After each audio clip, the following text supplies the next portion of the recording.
I mean, the way I see it is as a tango, right? So there's these two characters, the populist and the liberal, the Europeanist and the national, engaged in this what looks like an antagonistic set of movements, but which is actually a kind of embrace. The one is parasitic on the other, and there is no real attempt from either side to push for a break, for a rupture.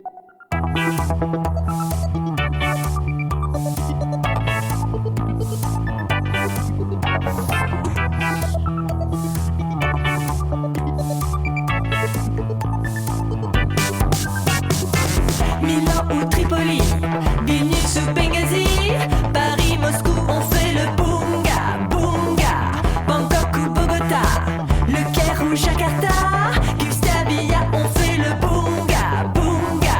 Stockholm ou Monaco, ou Montevideo, Oslo, Tokyo, on fait le bunga, bunga.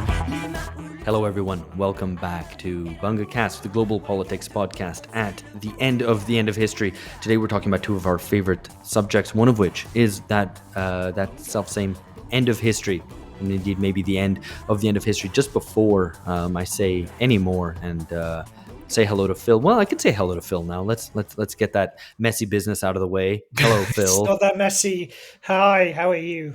Very well, very well. I'm here to ask some excellent questions. Hopefully, I know you have some good questions prepared. You think my questions are terrible, but we'll see. We'll work this out as we go along. Let the listeners decide. Let the listeners decide. Build the plane as we fly it. But before I introduce our guest, I just wanted to quickly say, I'm not sure when this is coming out, but you may already have seen it. Maybe this is news to you. If it's news to you, great, because you will listen attentively when I tell you that we have revamped our reading club, which many of you are fans of, and hopefully will be excited about this new iteration. We have just published the syllabus, as you can see in the show notes. You can follow the link. I'm very excited about the three themes that we're exploring over the course of the next year in the reading club. The first is the future of place, asking the question, is politics possible without a sense of place? Returning to a lot of the discussions that happened in the 90s, but have now reasserted themselves once again with growing digitalization, remote working, and so on, which is that place seems to not matter. And lots of parts of cities feel identityless and historyless, and whether that actually matters, and whether politics needs to have a sense of place, or whether that is a concession to a sort of rootedness or traditionalism. Kind of relatedly, the second issue is internationalism, anti-nationalism, and nationalism in the 21st century, basically doing a big exploration of what happens to nationalism after globalization, as multipolarity kind of emerges, what the nation looks like, and whether a new kind of internationalism is necessary in this context.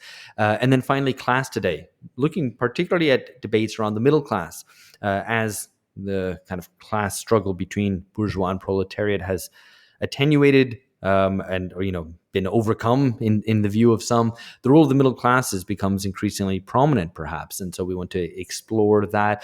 So let me just give a shout out to some of the readings that are going to be discussed over the course of the year. We have Marshall Berman, we have Richard Sennett, David Harvey, Perry Anderson, Eric Hobsbawm, Ernest Gellner, Arno Meyer, Göran Therborn, C. Wright Mills, all this stuff and plenty more. It's going to be followed through in these kind of successive sections, and in the final episode of each of the three sections, there'll be a live episode where this is a new thing we've introduced. We're going to be doing it live, and we will be taking your questions. We'll have more of a real discussion with you, our listeners, and indeed viewers. So we're very excited to do that. Please do sign up. That's for subscribers to the Grand Corruption tier. If you would like to join us, it's at patreon.com/bungacast, as I'm sure you will already know. Okay, enough announcements. Phil, why don't you introduce Mike, or maybe ask Mike to introduce himself? I don't know. How are we doing this? Yeah, so like Alex said, we've got Mike Wilkinson on today. And Mike is going to be talking to us about two themes that are very close to this podcast, which is to say the end of history and European integration. The history, politics, and dynamics. There's two things we keep on coming back to, and one theme that we've perhaps not talked about enough is how those two trends intersect. And that's one of the reasons why we've got Mike on the podcast today, is to talk about those two ideas. So, Mike, welcome to the show. Thanks, Phil. Nice to be here. And you're a professor at LSE. Just tell us a bit about your work, and you're in the law department. Yeah, so I teach work at the law department LSE, doing legal theory, political theory. I used to teach EU law. I still do a little bit of that, but my work, or my research, and my teaching has moved more into the domains of political and legal theory, but with a special focus on 20th century European history and theories of European integration. So that brings us to talking about, like I mentioned, kind of the end of history in the European Union. But before we do that, given the fact you've been working on the EU for some time, I'd just be curious to hear about how did you come to the EU initially? Was it just driven by kind of teaching, or did you have kind of a prior interest in European history and integration? Yeah, so driven by prior interests, and I guess a mixture of kind of choice and fate. So my interests have always been around European affairs, European history, culturally. My mother is German. My dad is from Manchester. They met in Europe before Britain joined the EU, so it was still it was possible, right, to travel in Europe before all that stuff kicked off. So I guess they've got that kind of cultural European background. I studied law with French, which meant I had a year in Paris, and then did my PhD in Florence at the European University Institute. At a time when I guess there was more optimism around the European project. People aren't optimistic about it anymore. Well, I mean, there is still a sort of a kind of resigned optimism is the wrong word, I think, just a resignation around the existence of the EU. But at the time of the early 2000s, when I was doing my PhD, there was a more kind of, let's say, genuine enthusiasm about where the project was going, which was kind of hit the rails in 2005 when the French and the Dutch rejected the constitutional treaty. But at the time of my PhD, there was a lot of work in constitutional theory on thinking about ideas of post-nationalism, post-sovereignty, all the stuff that we kind of look at now with a degree of skepticism. And in fact, at the time, we should have already been, and some people were already alerted to the sort of problems with looking at Europe that way. But that with the failure of the constitutional treaty, and then of course the Euro crisis hitting shortly after, that whole kind of narrative about the kind of progress of the EU towards something more grandiose, let's say in constitutional terms, ended. But I mean, it's an interesting thing to reflect on as to why despite that, it still continues to have this kind of grip on the political imagination. But yeah, so I guess the degree of path dependency, having done my PhD in European law, I'd say I was already working more on the kind of constitutional theory side of it, political theory side of it. The technicalities of European law are extraordinarily cumbersome and complex, and let's be honest, boring at some level of trying to kind of teach to students. But I did that. I did that for 10 years. I was getting bogged down in the details, the technicalities, the directives, the new governance, all this kind of stuff. At the same time as I was becoming increasingly skeptical about the project from a democratic point of view. So I came to the EU initially with some degree of, let's say, optimism in the early 2000s, and then with the failure of the constitutional treaty, which was repackaged into Lisbon, right, as if there was no kind of rejection of this treaty in the popular vote in France and the Netherlands, and it seemed to have reached a dead end to me. And at that point, around about 2008, I was lucky in the sense that my head of department asked me if I wanted to teach legal theory, and at that time I was like, yes, please, because I couldn't really see where this was heading. Well, then when the Euro crisis kicks off, it suddenly becomes interesting again. And so I kind of went back to it in around 2012, 2013, and followed very closely what was going on in Greece. And that's how I got, in a sense, I could connect all the dots, like put together my interest in European law with the broader kind of political scene, and kind of attempt to diagnose this conjuncture with the kind of broader tools of critical theory. So when you say about how the optimism that you partook of in the early 2000s, that it's faded now in the field as a whole, but it nonetheless kind of Europe still exercises this grip on the political imagination. Is this resignation or this kind of grim optimism, is it a sense of failure, or is it a sense of those insidious populists have kind of subverted everything that we've tried to do and we've been thrown off course? Or is there some sense in which the people who believed in the project recognize that perhaps their own missteps have fed into the current impasse in terms of European unity and integration? I mean, I suppose I'm just asking for your assessment of how the lay of the land with respect to Euro kind of enthusiasm and boosterism. Yeah. Yeah. So I think there are a number of different things going on. I think the ideology of Europeanism retains its hold, despite, in a sense, its lack of having a political project other than the ones that you specified, which is a kind of a negative reaction against populism, which does keep the kind of mainstream liberal attention, right? I mean, that's in academia, that's a cottage industry of its own, right? The whole kind of rule of law crisis, democratic backsliding. So there is this sort of sense, we need the EU there to prevent something worse, but there is still this sense of a kind of a lack of alternatives. There is no alternative, right? I mean, that was the sort of refrain that was repeated throughout the Euro crisis, and unfortunately, it seemed to kind of, in a way, be true, right? In the sense that apart from Brexit, I mean, we might get to that later on, but in a sense, for me, the more kind of dramatic feature of the decade was the Grexit that didn't happen rather than the Brexit that did happen. Right? So there was, I mean, as you will remember, a lot of discussion with the and optimism, a different kind of optimism now with the election of Syriza as an anti-austerity party, but essentially still trying to maintain its position within the European Union.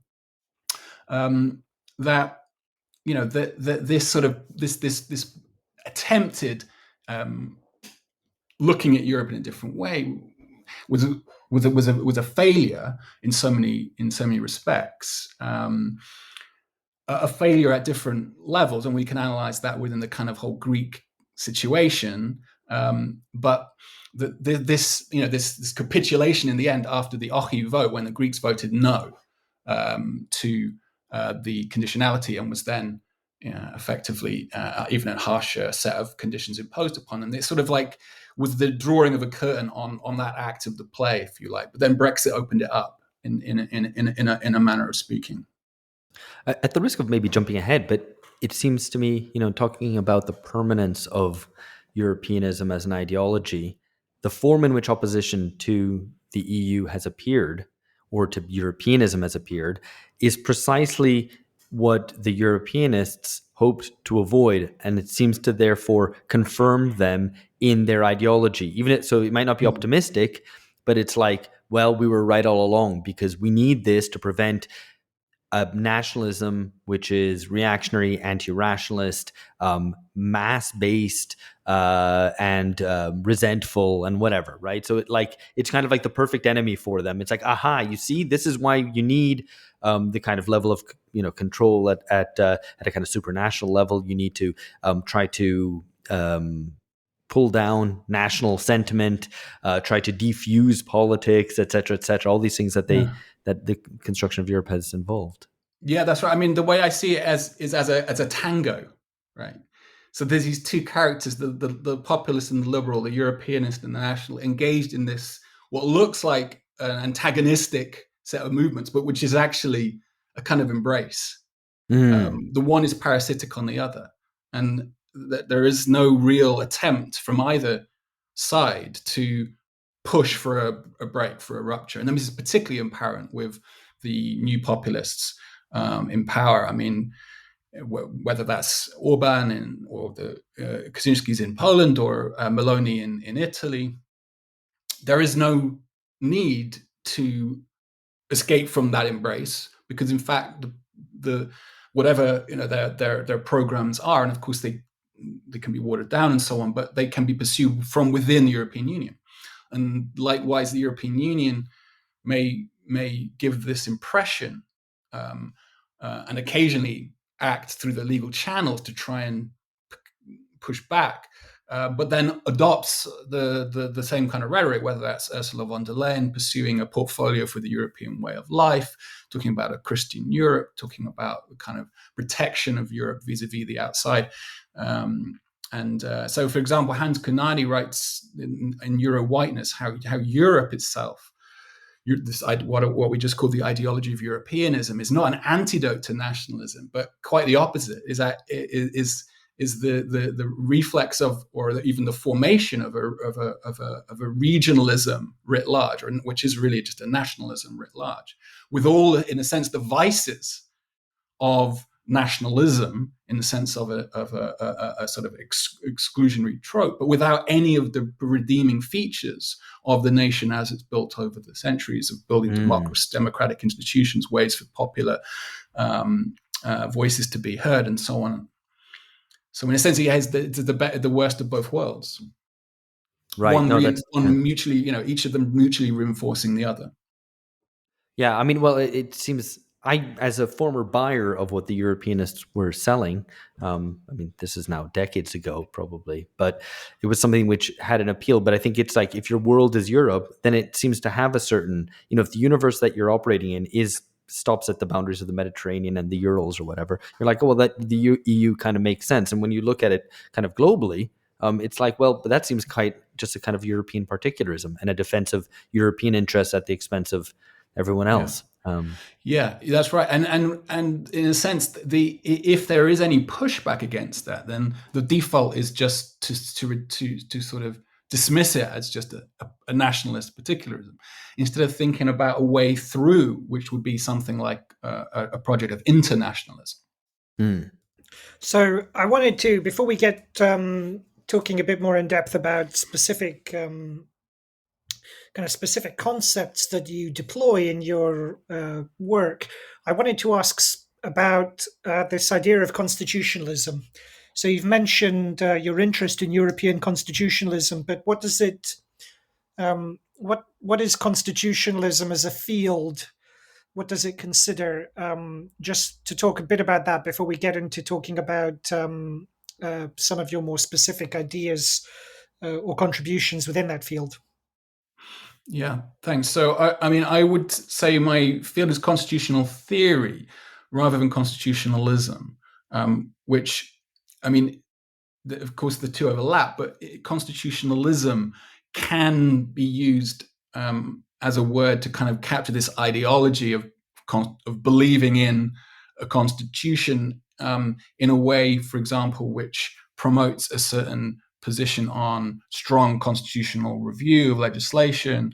So it kind of can morph into like what Martin Lachlan calls an ideology of liberal ordo constitutionalism. Right? So in his book, for example, Against Constitutionalism, which I think more or less gets it pretty much right.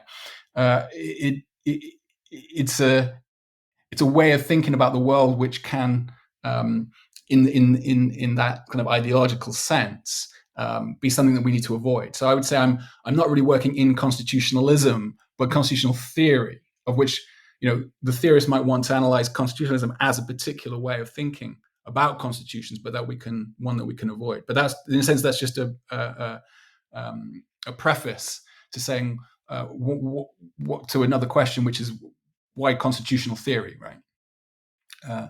So, I mean, the advantages of constitutional theory is that it immediately gives you this broader lens to see not just the legal text and the interpretations of legal text by courts and other institutional actors, but to see the constitution of the polity as a whole. So, I mean, the nice thing about the word constitution is that it's kind of a metaphor as well, right? We talk about the constitution, someone having a strong constitution. We can talk about the constitution of a variety of different things. Of course, constitutional law tends to focus on the specific higher laws of the land, as it were.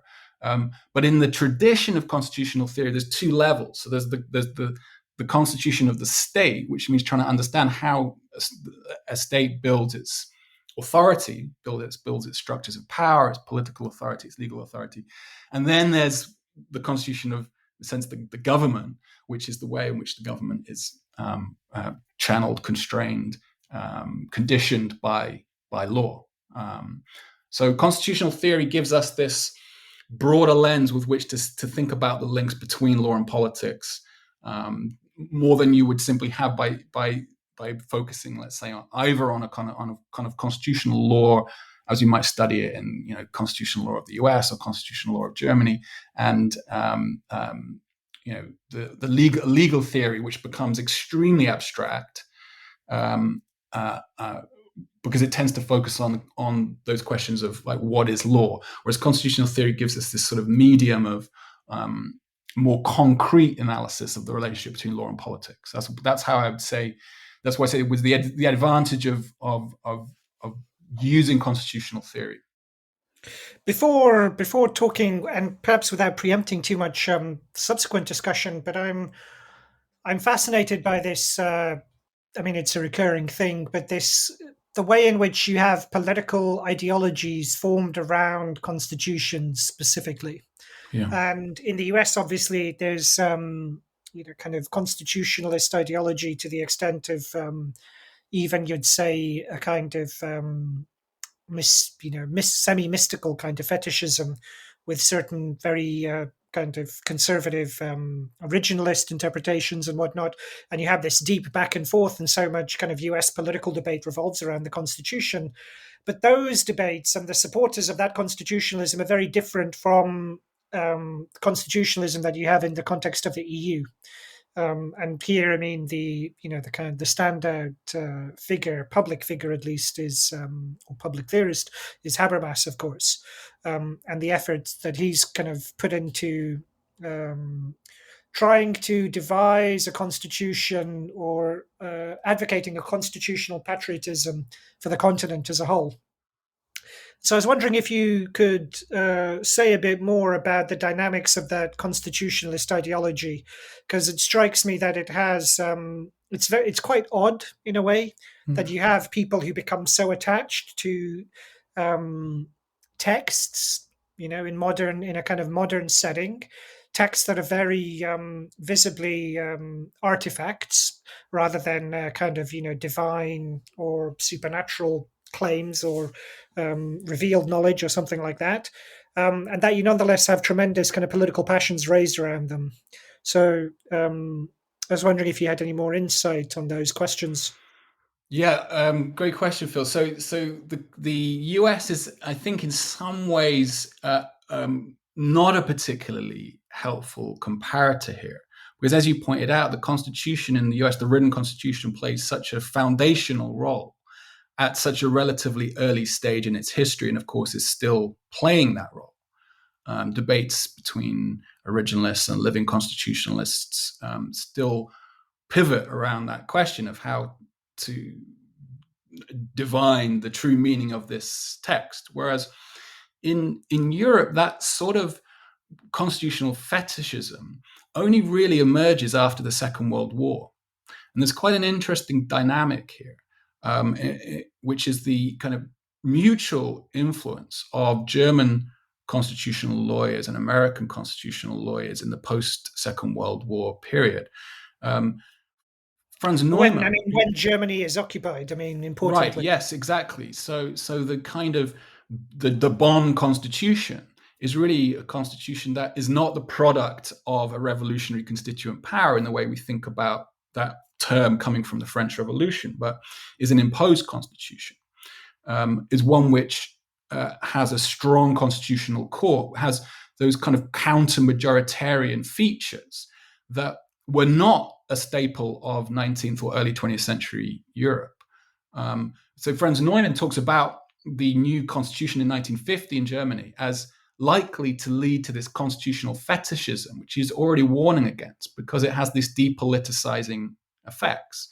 There's a kind of a consensus around the constitution, which even those on the radical left in Germany adopt the constitution as the only way forward they can see as a sort of a stabilizing force for West German political society.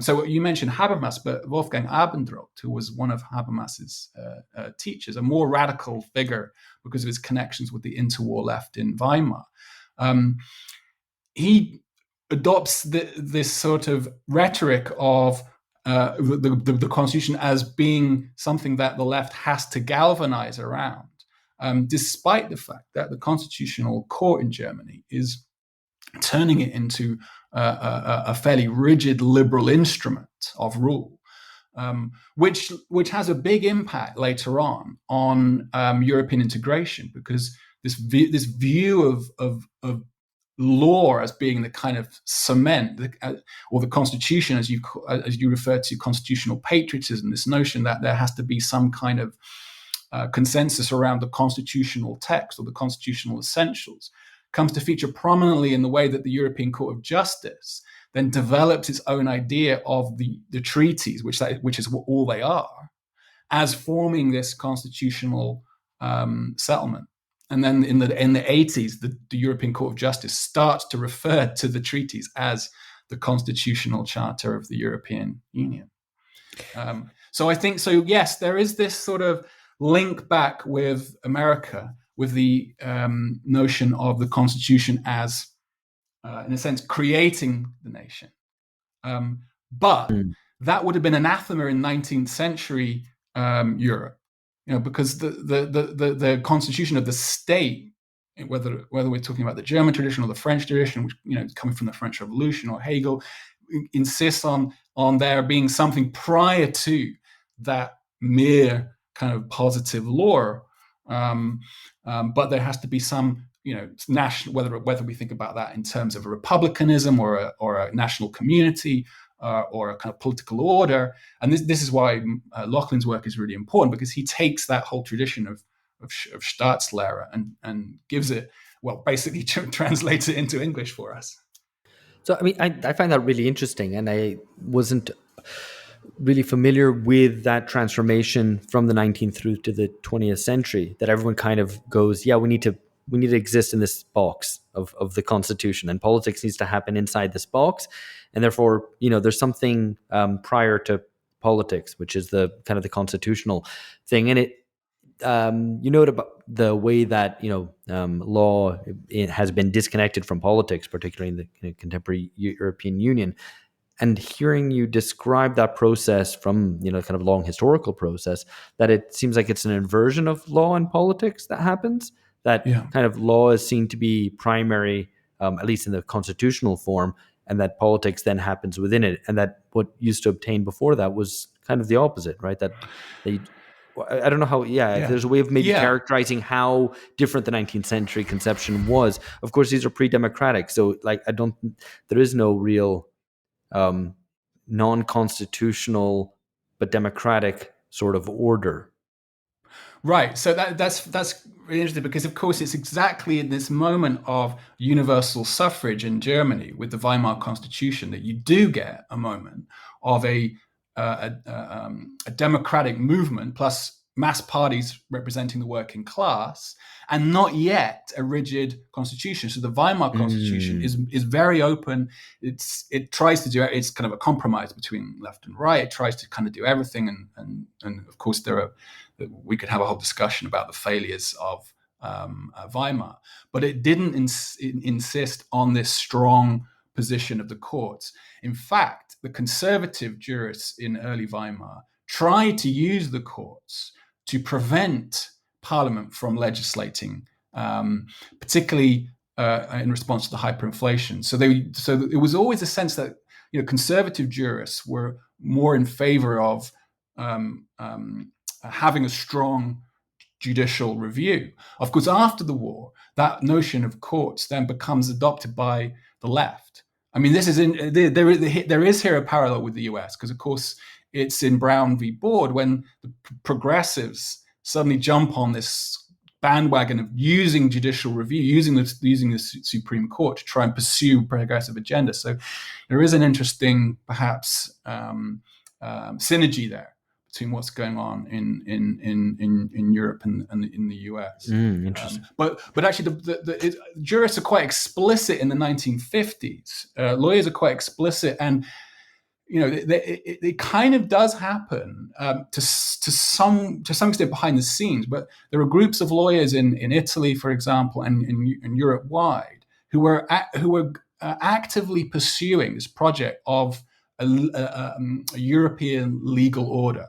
And one of the most famous cases of EU law, Costa versus Enel, which is decided in the early 60s, which establishes the supremacy or primacy of EU law over national law, was a case that was concocted by a group of Italian lawyers over a 1,000 lira bill or whatever it was. It was pennies, right? Against the nationalization of the Italian electricity. And they concoct this case in order to put it before the European Court and get the doctrine of supremacy on the books, as it were. So there is it almost sounds like a conspiracy, but it's true.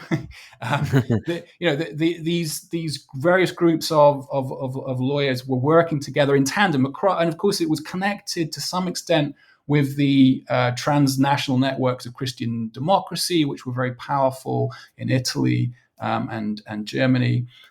France was a slightly different. In France, well, in a sense, France is the exception that proves the rule, right? Because since the French Revolution, the French had this anathema to the idea of gouvernement de juge, government by law. So actually, the French were very resistant to having strong judicial review. But by the 1970s, the Conseil Constitutionnel gradually introduces this idea of using the preamble as a means of reviewing legislation, and then of course by the 80s and 90s, as European law has given itself this constitutional status, the idea of the constitutional status of laws as a kind of a trump. Dworkin writes as trumps, right? It trumps over the political process. Then that becomes kind of consolidated and cemented by the time we get to the 80s and 90s. You talk about the conspiracy. I'm reminded there's that great article in the LRB by Perry Anderson about the European Court of Justice. And back in the 90s, you had all these kooky Tories writing these paranoid conspiracy thrillers about how the European Union was actually this secret Nazi project and infiltrated from the start to set about the Fourth Reich. And they were all very ridiculous and funny. And then, a couple of years back, Perry Anderson writes that piece showing, in fact, that you had Nazi judges transferring directly from the Third Reich and being channeled upwards into the European Court of Justice in short order. Anyway, it just made me think of what you were saying about the conspiracy being real.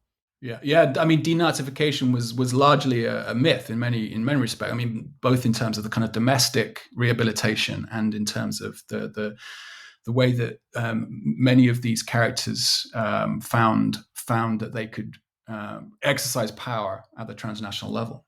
Yeah.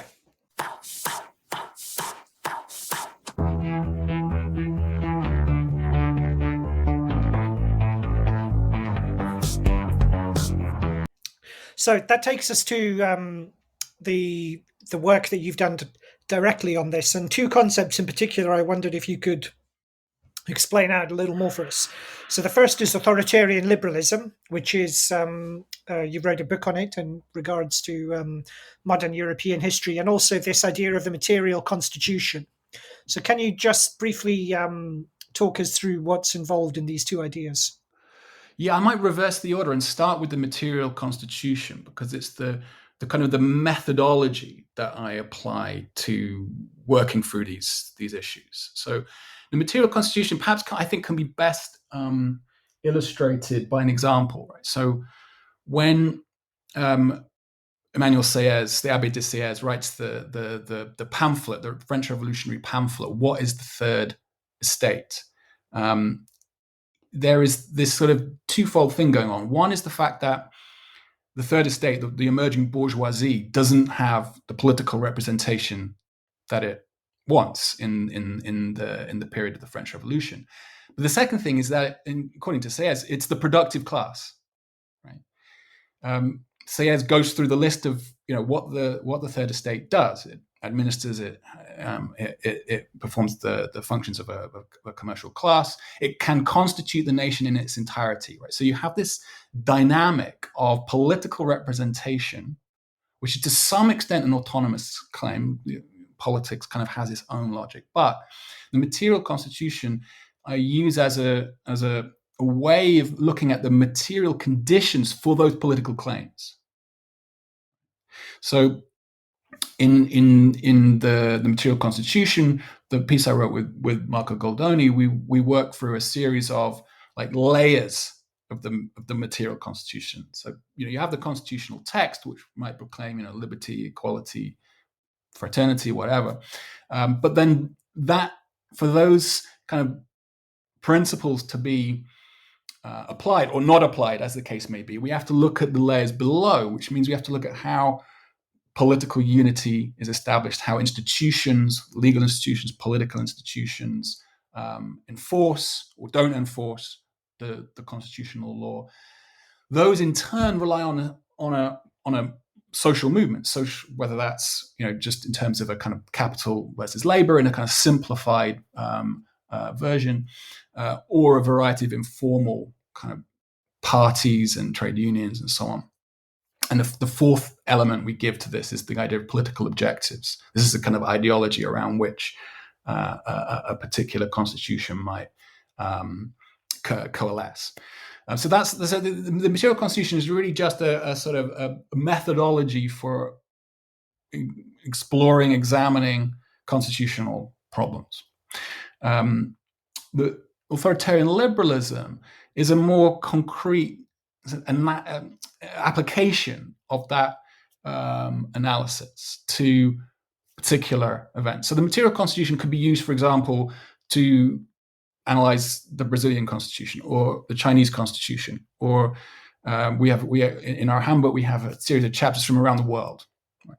Authoritarian liberalism is more precise. I use this. It starts with Hermann Heller, who in the interwar period uses authoritarian liberalism to capture the period just before the Nazis seized power, in between 1930 and 1933. And Heller, who is a pretty mainstream social democrat, an interesting character, someone who was kind of active in the political scene as well as being a constitutional lawyer, he tries to analyze what's going on in this period. Like the president is ruling by decree, parliament has been completely sidelined, bypassed, and yet all in order, in his view, to try and maintain, of course it fails, to try and maintain a degree of order in the capitalist economy. And he calls it authoritarian liberalism because he says, look, all of the kind of the vestiges of democracy are gone, right? This is done in order to maintain some sort of market liberal economic configuration. So it's not yet, is that why it's liberal? Is that why it's still liberalism and not something else? Yeah, it's still liberalism because it's not trying to overcome the separation between the political and the economic, in a sense, if we want to use that terminology. It's trying to maintain the market order. It was, I mean, this is why there were so many comparisons with the Euro crisis, because this period was enforced austerity. It was clamping down on trade unions.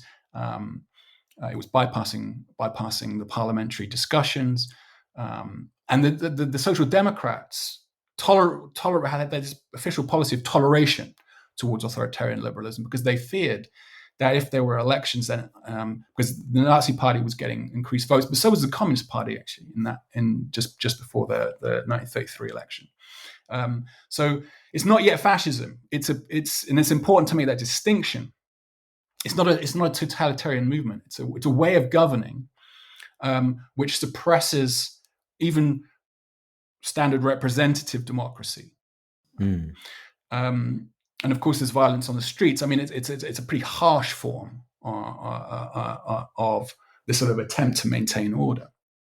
So Heller, as far as I know, coins the term authoritarian liberalism in this short piece that he publishes in 1932. In 1933, he escapes to Madrid and then dies in November of that year. But he predicts that the bourgeoisie will turn to increasing forms of dictatorship in order to maintain their position, which is very interesting because in the late 1920s, he thought it would be the working class that would resort to dictatorship. So he's sort of doing constitutional theory at the same time as gradually seeing the Weimar Republic, unraveling, and has to kind of try and keep ahead of the game and see what's going on. But by the end, he's like, yeah, this regime is kind of doomed. So can you tell us how authoritarian liberalism in particular, how that connects to the story of European integration? Because I understand that's the topic of the book that you wrote a couple of years back. Yes. So then when I was asked to write something about Euro crisis, I thought that this comparison was quite apt. I mean, in fact, I actually came up with this idea of authoritarian liberalism. I thought I was trying to work out what was going on in this 2012, 2013, when I wrote my first article on authoritarian liberalism. And it struck me that two things were happening, particularly in response to Greece, but elsewhere as well. That there was an increasing element of political authoritarianism. Parliaments were being told that what they didn't matter. We had to rush through. It was kind of framed in emergency terms. We had to rush through austerity. We had to push through, particularly for those countries that were on the brink, as it were, of needing assistance, bailouts from the Euro group. The Troika then got involved and was essentially dictating to Greece, right? This was highly politically authoritarian, but in a manner which was intended to maintain this project of market liberalism. I mean, the project of European market, creation or sustenance has always been a project that's been framed as one of market liberalism. And so the two things coincided. I then discovered that Heller had used this formulation to capture the period just before the Nazi seizure of power. And I thought initially that of doing a kind of comparison between the interwar period and the 2010s, but it didn't really seem to work. I mean, there were some similarities for sure in terms of the degree of austerity, the impact of that on unemployment. Unemployment in Greece and Spain was extraordinary, particularly youth unemployment at that level in the 2010s.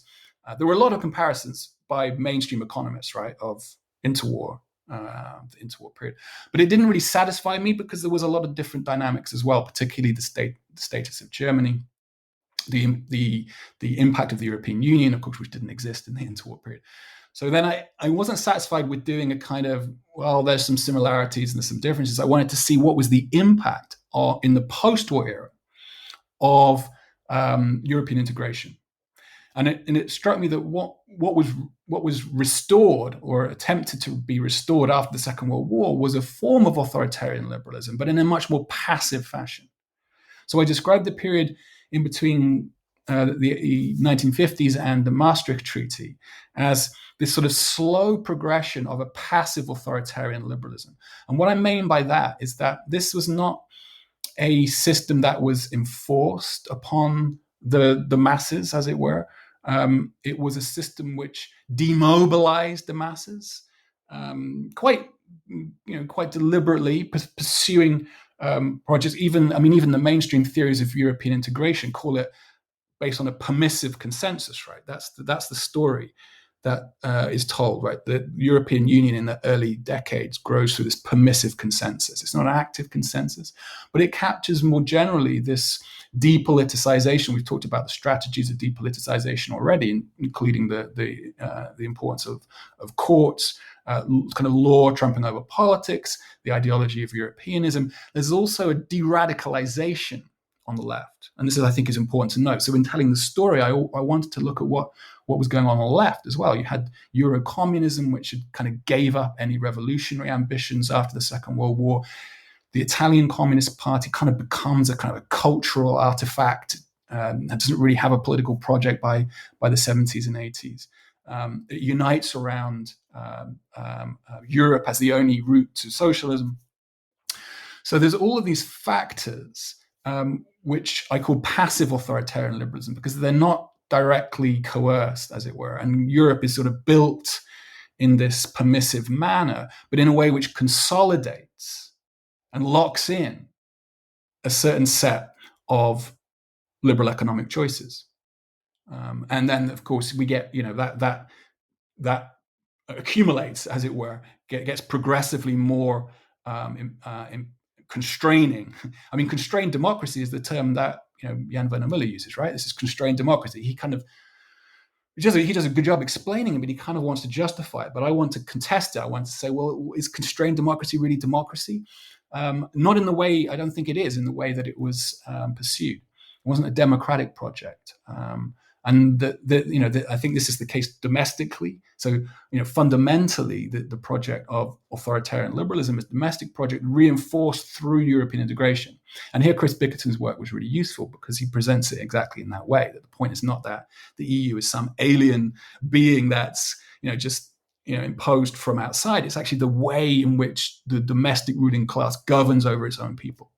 And of course, that gets progressively reinforced until you get to the Maastricht Treaty, which then imposes this economic and monetary union, what the Italians call the vincolo esterno, like the external constraints. So this is no longer even a kind of sense in which you could sort of arguably say that these constraints were self-imposed. By the time you get to the project of economic and monetary union, you get this system now which is an external constraint, because it's virtually impossible to leave. Yeah. Hi there, friends. This is the end of a sample from an episode available only to subscribers at patreon.com/bungacast. For $7 a month, subscribers get at least 4 original exclusive episodes a month, featuring Alex, George, and Phil, as well as our regular contributors, Alex Gurovich, Amberly Frost, Catherine New, and Lee Phillips. We've got episodes on current affairs, extended interviews, exclusive episodes on theory, history, culture, docuseries, analyses of film, and our responses to listeners' questions and criticisms. And for $12 a month, you also get access to the very special BungaCast Reading Club, where we present the key books and essays necessary for understanding the world today, how we got here, and where we might be going. Of course, if you just want to try us out, there's also a $3 entry tier giving you 1 exclusive episode a month. We do hope you'll join us. These are turbulent times, and ideologically confused ones as well. We tried to find some political clarity so that we might move beyond the age of bunga bunga. Dakar ou Brasilia,